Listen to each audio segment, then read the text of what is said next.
Okay, Act 1, Scene 2 continued. So can you go to page 40 on your books? Can you go to, it's up the top. Knowing I love my books, he furnished me from mine own library with volumes that I prize above my dukedom. Prizes knowledge above material wealth or political power. And that's the knowledge of his art. Alright, Miranda says, would I might ever see that man again? Can you just say it's irony? Because she does see him again. And that's dramatic irony for Prospero, not for the audience, because he knows that Gonzalo has been brought to the island, but nobody else does. Okay. Alright, in the next section here, can you highlight the word schoolmaster?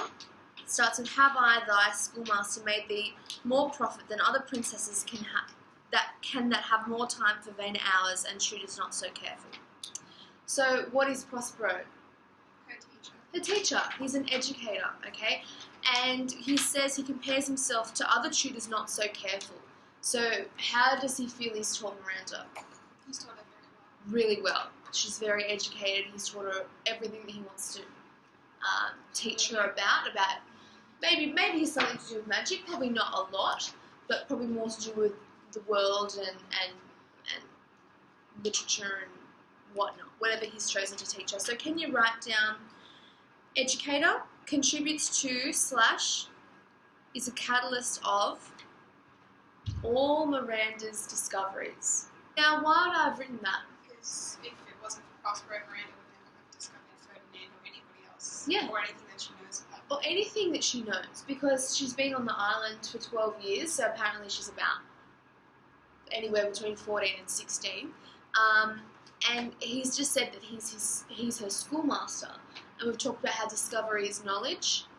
And so everything that she's ever known really has come as a result of something that Prospero has done, whether it's been teaching her, whether it's been introducing Ferdinand to her and the other castaways, telling her about her history and his history, even to do with Caliban and Ariel, like he's made connections with them that have been passed on to her. So he is the catalyst. He basically is the catalyst for all the discoveries that occur on the island, whether it's a discovery that he's made, so like the discovery of Ariel in the tree, or the discovery of Caliban and the island itself, or it's the people on the island who make the discoveries as well. So he's like the kingpin in this You're whole. trying to say, like, I don't know if this is like really dumb, but you know how we talk about colonialism and stuff like that? Yeah. Well, kind of Miranda, because she's so controlled and everything is filtered, like, go through Prospero. Is it kind of like she's being, like, assimilated? Like, you know what I mean? Yeah, because he's the colonizer. Yeah. And he has, like, enacted shaped her to be exactly Like, what how he they wants. assimilate, like, Aboriginal people when they first come to, like, Aboriginal, Yeah. Aboriginality, whatever it's called. Yeah. Yes. Can you write down just a point? Just do a little star. Miranda undergoing process of assimilation. That's double S. That's an excellent point, Tyler. I've also written, this is for the same section, the discoveries Prospero has imparted to Miranda are seen by him to be more valuable than those that could be offered by anybody else. So yeah, he basically doesn't think anyone else could have done a better job in educating her. Okay, so Miranda says, heavens thank you for it, now I pray you, sir, but still 'tis beating in my mind your reason for raising this sea storm. So Miranda is a catalyst for the audience's discovery. She's used by Shakespeare to convey why Prospero has summoned the Tempest and the reasons behind his coming to the island and the backstory to his character. Okay, I just wrote discovery of truth. Okay, so can you go to the next part? Prospero says, by accident, most strange, bountiful fortune. Can you basically highlight the whole passage, or at least go up to droop, because it kind of encapsulates the paragraph, encapsulates the message of the segment. So can you go to by accident, most strange, up to will ever after droop? It's about halfway through the passage. Discovery of the castaway's location is just something that's occurred by luck, and maybe you can say that this journey of discovery is fated, so it's destined to happen. The discoveries of castaways are fated and planned. So like their journey of discovery is almost essentially mapped out, whether it's by Prospero or some other fate, but they're not necessarily in full control of their discovery. Then he says, thou art inclined to sleep, 'tis a good dullness, and give it way. I know thou canst not choose. And he makes her go to sleep. So what does that say about his relationship with Miranda? Or how does that portray her by him making her be able to sleep on command? Yeah, that sort of idea of obedience, even though she can't do anything about not, like, resisting him. Only uses her when he needs her around, and then when he has no more use for her, he just makes her do something else. Yeah? So literally just makes her sleep or puts her in another room like she does with Ferdinand and they're playing chess. Yep, so she's sort of a wheel and a cog, essentially. Maybe, yep. What else does she have? Does she have any real power? What do you think, like, so we get the message that she doesn't have any magical power. What about any sort of relationship or political power? What power does she have? None, really. Wouldn't she be like practically the most ordinary person in the entire way? Because everybody else has some kind of title and everything like that. Well, she's a princess. Oh, well, sort of a princess. Well, Not anymore, because her dad is banished. But she's from royal blood. But, yeah, no, I definitely get what you mean. Until he's reinstated, she's essentially a nobody, and so is he. I've written power, when it says Miranda sleeps, power over her. She's almost like a puppet as he's at his command. Maybe in brackets, feminism. So that you know, if you're going to do a feminist reading, you know to include this kind of idea. Okay, so he says, come away, my servant, come. I'm ready now. Approach my Ariel, come. So, who is Ariel? His servant. His servant. Okay, but he does say, don't know if he means to say it from a character perspective, but he does call Ariel a slave. But who is he usually calling a slave? Caliban. Caliban's the slave, but Ariel is the servant. Do you see how the language, that the terminology that they're bestowed upon, the terminology that he has bestowed upon them, show his differing relationships to them, and the different ways that they serve their needs. So serve his needs. So Ariel is I was just gonna say, can you say that a servant would be someone who gets something out of the servitude, whereas a slave doesn't get any reward? Like, you know what I mean? Like, yeah. it's just... Well, there's a potential reward for Ariel, even though Prospero keeps on delaying Ariel's freedom because he's promised it to him. There's an end game. There's a possibility of release. There's that reward idea. Whereas Caliban, there's no reward from him. And what's really interesting is that the Ariel, because Ariel, I'll get to it. I'll keep that thought there. But it doesn't quite fit to what we're doing exactly in this passage. So, can you write down?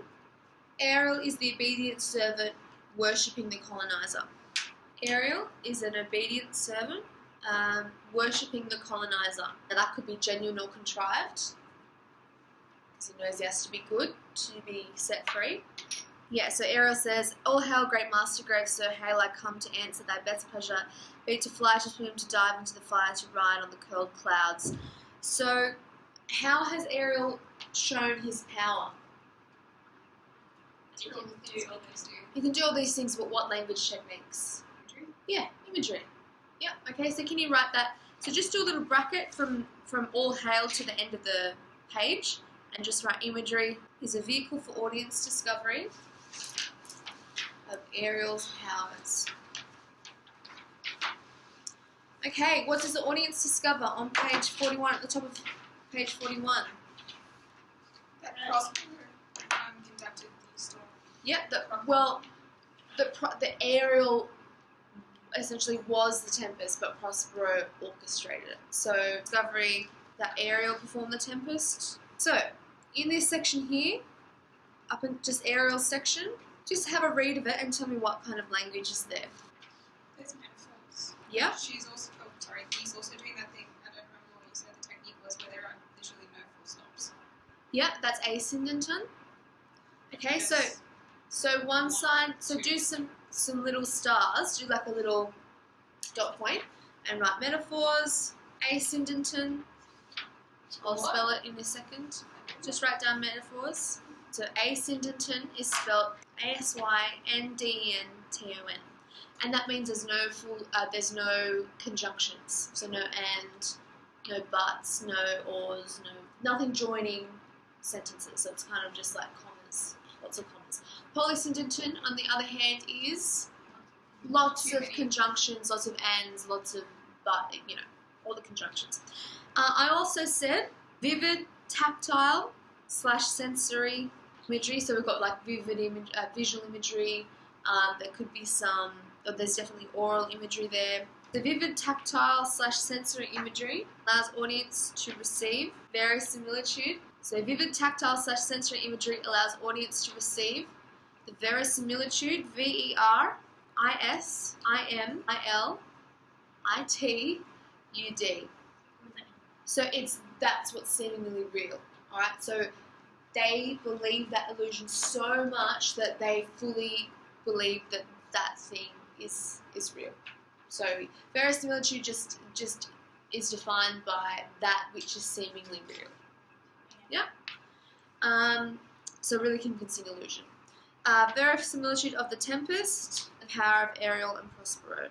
Yep. So a lot of lovely imagery in there. I just did a bracket so that you know, and then you can select an effective quote if that's what you're going to pursue. Okay, Prospero says was your power was so great and the Tempest was so convincing. Did everybody go mad, or was anyone immune from the experience? And he says, not a soul. Okay, so it's just Ariel's power. Just write Ariel's power. Oh, everyone succumbed to the power and fear. What else do we, in this section, up until Ariel tells us about how the ship's safe in the harbour and everybody's safe and everybody lived, what is the purpose of providing us with that passage? Us as audience, like why? To showcase the power they had, but also the attitude of those on board towards that power. Yep, excellent. So the way in which, I guess you can make a point about discovery here by saying discoveries, we need to differentiate between what's real and what's an illusion or fiction, but that doesn't necessarily impact upon the discovery itself. Whether the Tempest was real or not real, the impact is still very much the same. The fact that discovery is essentially a person internalizing an external stimuli. So basically, they're reacting to the things that they're experiencing, whether that is real or not real. So that could be a good point to pursue in an argument. So we just get the information surrounding shipwreck section just up until halfway down page 42. You don't really need to maybe you could just do it asterisks. Information surrounding events of Tempest. Why do they keep reinforcing that everybody's safe? Because if someone was dead, it would probably disrupt Prospero's plans. Make him look evil. Yeah, and it would make him look evil. And then the whole message of the play about redemption and whatever would fail to work. Okay, so emphasis on safety of all aboard to give reason. It was like the opening scene was so dramatic and they were all saying Yeah. bye to everyone and we're all gonna die. Yeah, the audience they would have have to, really like, bought that. Show that that's Yeah, they have to calm it down and reassure the audience that that everybody's fine. So the audience has a discovery that everybody is safe. Okay, so maybe in brackets, audience discovery. Like halfway through the sentence. Yeah, so I'll read that again. Emphasis on safety of all aboard, gives reason for Prospero's actions, and paints him in a more positive light. And then in brackets, audience discovery. So, as audience members, how does our discovery that Prospero was behind this dramatic, intense scene affect our view of who he is? So we find out that it's all, so in the first scene, it's, as Charles said, it's very dramatic and intense, but then we realise that Prospero is behind the whole thing. How does that affect, or how might that affect an audience's perception of him?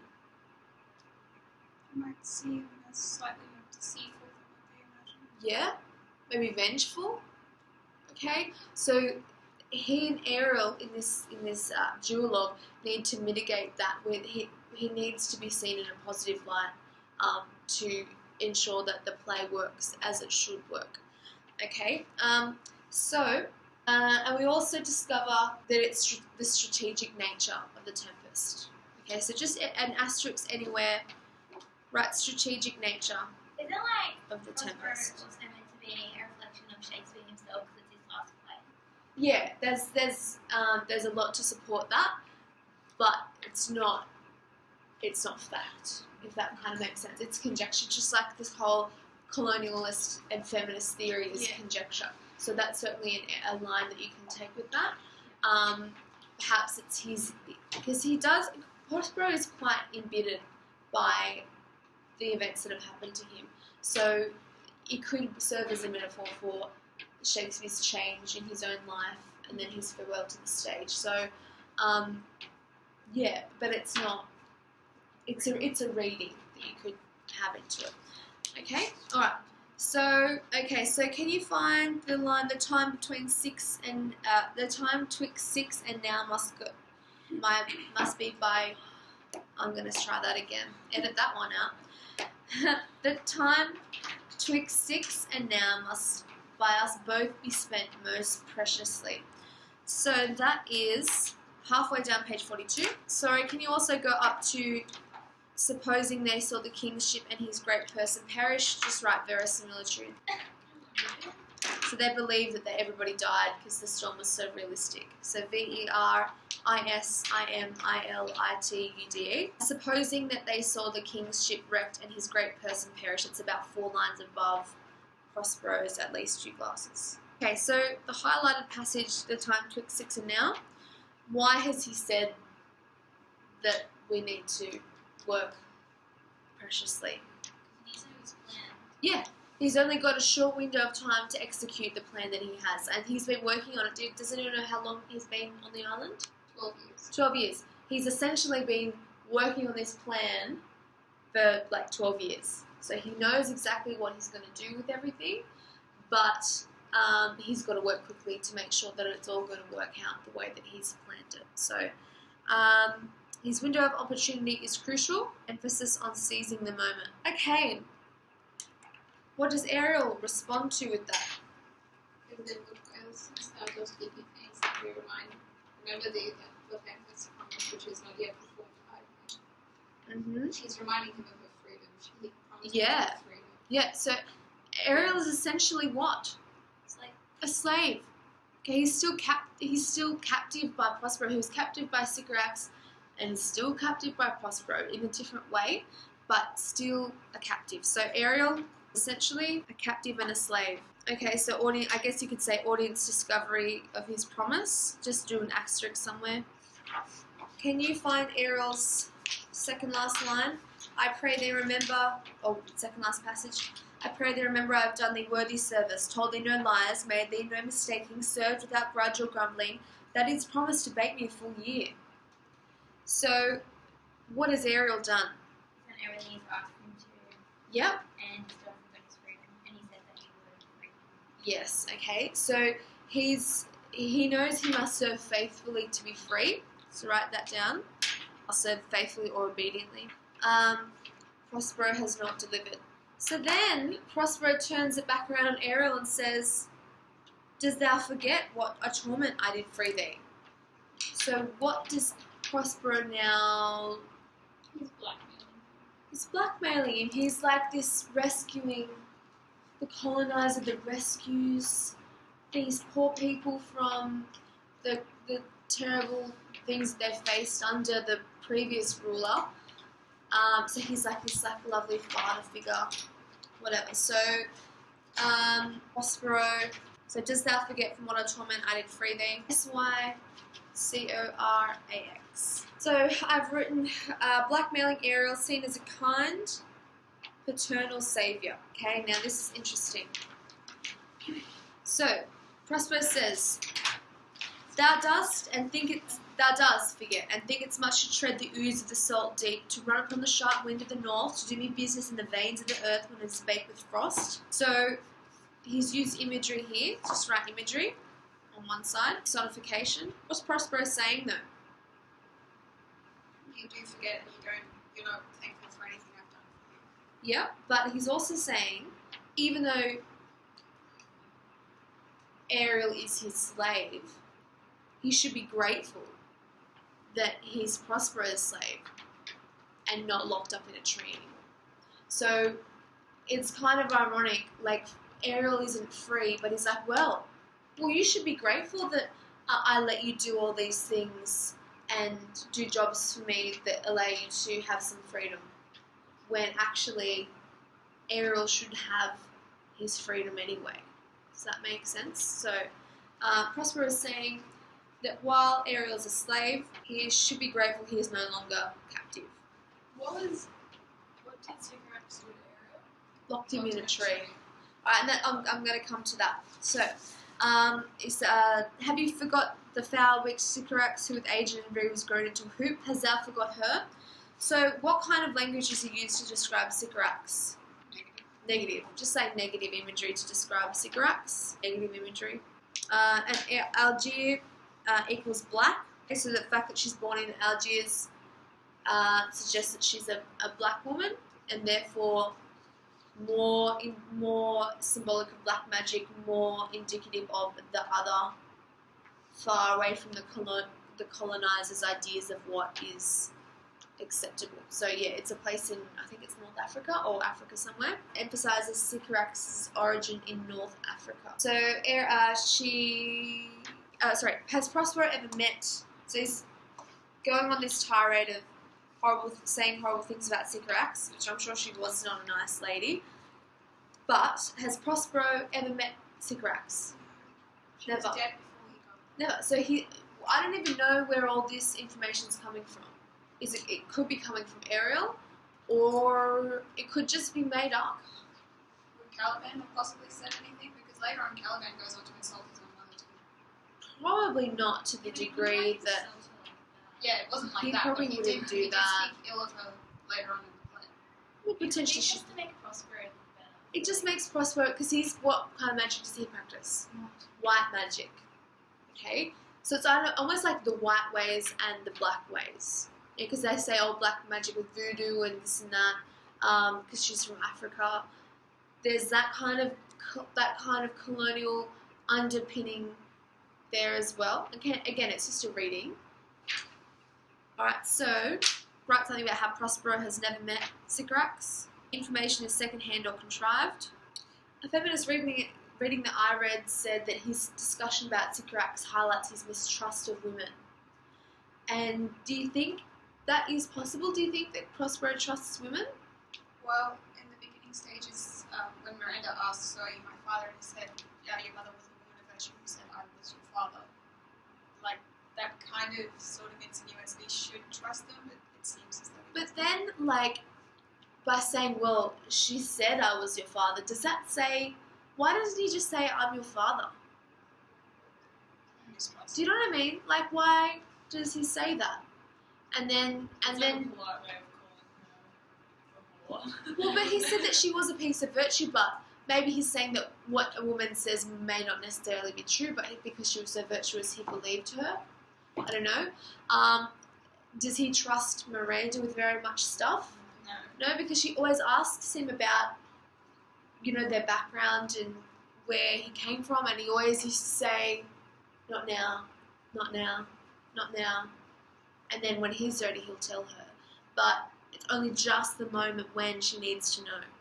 She could have known many years before, but because she's going to marry Ferdinand soon, which is according to his plan, he's told her that on his own terms. So potentially he does have a mistrust of women, which is very contextually significant, okay? And no one really did trust women back in those days.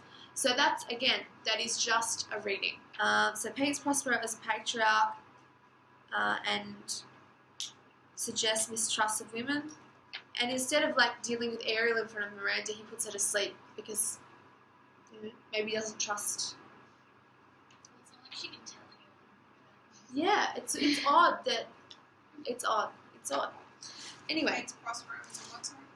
as a patriarch, or like as a colonizing patriarch or whatever, like he's like a father figure type thing, but also he's mistrusted women. Okay, so refuse. Can you go to? It's about halfway down, 43. Refusing her grand hest, she did confine there. In her most unmitigable rage, in a cloven pine, imprisoned a dozen years. Down to where? Up until a dozen years. So, was Ariel a good servant to Sycorax? Yes. Well, it says that he refuses her grand hest, though. But still, he stayed next to her or near her or wherever they were and didn't leave. Maybe he But was can't in leave. prison for some reason. Yeah, so he's in prison because he didn't do what he was told to do. So who does that remind you of? Caliban. So before Sycorax came to the island, who lived on the island? Before Ariel. Ariel was, and what was Ariel? He was free. Okay. What was Caliban before Prospero came to the island? Free. Okay. How do they both react when the first person comes? So how does Ariel react to Sycorax, and how does Caliban react to Prospero? They trusted them. They trusted them initially, but then They like don't carry their orders. they didn't.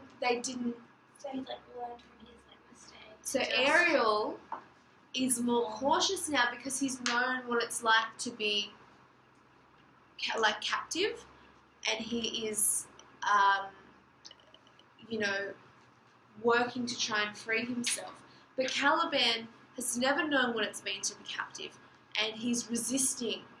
He's resisting these things. Okay, so you can maybe say Caliban is free, now is not, equals angry. Right? So Caliban was free, now is not. Because he was free when Prospero came to the island because they were sort of working together, and then Prospero basically enslaved him. Ariel was trapped and now has the opportunity to be free. They mirror each other's context. Yeah, yep. They mirror each other's context. So it's irony. Slave for Sycorax, slave for Prospero. And I have a question here. Perhaps Ariel acted as though Caliban did to Prospero. Is that why Caliban decides to seek for grace? Okay, because he's seen what happens when you don't do what you're told, and maybe it's a survival tactic.